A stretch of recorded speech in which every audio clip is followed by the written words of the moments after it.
দৰকাৰ আজি মই ইয়াত থিয় হ'ব পাৰিছো আপোনালোকৰ আগত কথা ক'ব পাৰিছো একমাত্ৰ কাৰণ এটাই মোৰ দেউতা বহুত শিক্ষিত নহয় বহুত মাটি নাই মোৰ দেউতাত বা বহুত সম্পত্তি নাই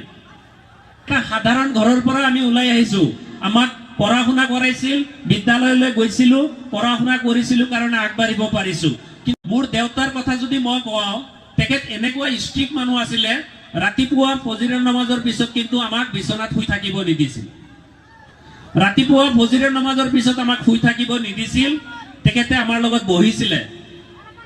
আৰু সন্ধিয়া গোটেই দিন খেতি কাম কৰাৰ পিছত আহি সন্ধিয়া আমাৰ লগত বহিছিল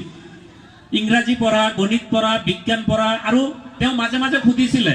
যে পৰীক্ষাৰ বহি যে দিছে তুমি কিমান নম্বৰ পাইছা বহি কেইটা মোক দেখুৱা তেখেতে ইংৰাজী পঢ়িব নাজানে কিন্তু মই পঢ়ি আছিলো পঢ়ি থাকোতে যদি কবাত লাগি ধৰিছে কৈছে তোমাৰ পঢ়া হোৱা বুজি পাইছে না কথাটো কিমান চতুৰ মানুহ কিমান জ্ঞানী মানুহ চাওকচোন আমাৰ গাৰ্জিয়ানৰ সকলক কৈছো ইংৰাজী পঢ়ি আছো কবাত গৈ লাগি ধৰি মানে উচ্চাৰণ কৰিব পৰা নাই কৈছে পঢ়া হোৱা নাই এটা আকৌ পঢ়িব লাগিব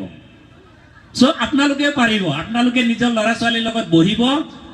আৰু শিক্ষাগুৰুসকলৰ লগত সংযোগ ৰাখিব আহিব বিদ্যালয়ত আহি সুধিব যে স্যাৰ মোৰ ল'ৰাটো পঢ়িব পাৰিছে নে নাই বা মোৰ ছোৱালীজনী পঢ়িব পাৰিছে নে নাই যদি পঢ়িব পৰা নাই কিয় পঢ়িব পৰা নাই স্যাৰ ইয়াক অলপ গুৰুত্ব দিব কিন্তু আপোনালোকে এটা কথা মনত ৰাখিব আমাৰ স্যাৰসকলে বহুত পৰিশ্ৰম কৰে এখন বিদ্যালয়ত 400 500 বা 300 ল'ৰা ছোৱালী থাকে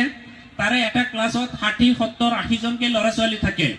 তাৰ মাজত সকলোকে একে সমান গুৰুত্ব দিব নোৱাৰে সেইকাৰণে আপুনি যদি আহি কয় যে স্যাৰ মোৰ ছোৱালী বা ল'ৰাজনক আপুনি অলপ ভালকে চাব তেতিয়া হলে গুৰুত্বটো আহি যাব অটোমেটিক্যালি সো এই কাৰণে আপোনালোকক এটো মই আহ্বান জনাও আপোনালোকে সপ্তাহত অন্তত এদিন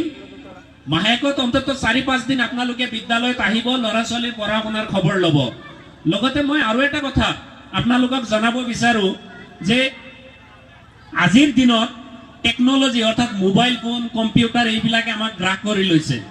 গ্ৰাস কৰা বুজি পাইছে নে খাই পেলাইছে একদম গিলি পেলাইছে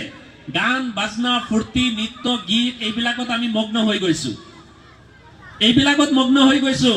আমি যে হযৰত মুহাম্মদ সাল্লাল্লাহু আলাইহি সাল্লামৰ উম্মত তেওঁৰ যে আদৰ্শ মানিব লাগে সেইবিলাক আমি পাহৰি গৈছো আমি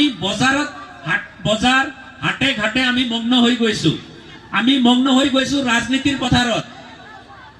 কিন্তু আমি যে জ্ঞান অৰ্জন কৰিব লাগে ল'ৰা ছোৱালীক পঢ়া শুনা কৰিব লাগে আৰু আগবঢ়াই লৈ যাব লাগে ঘৰত বহি আল্লাহ আল্লাহ কৰিব লাগে সেই কথাবিলাক আমি পাহৰি গৈছো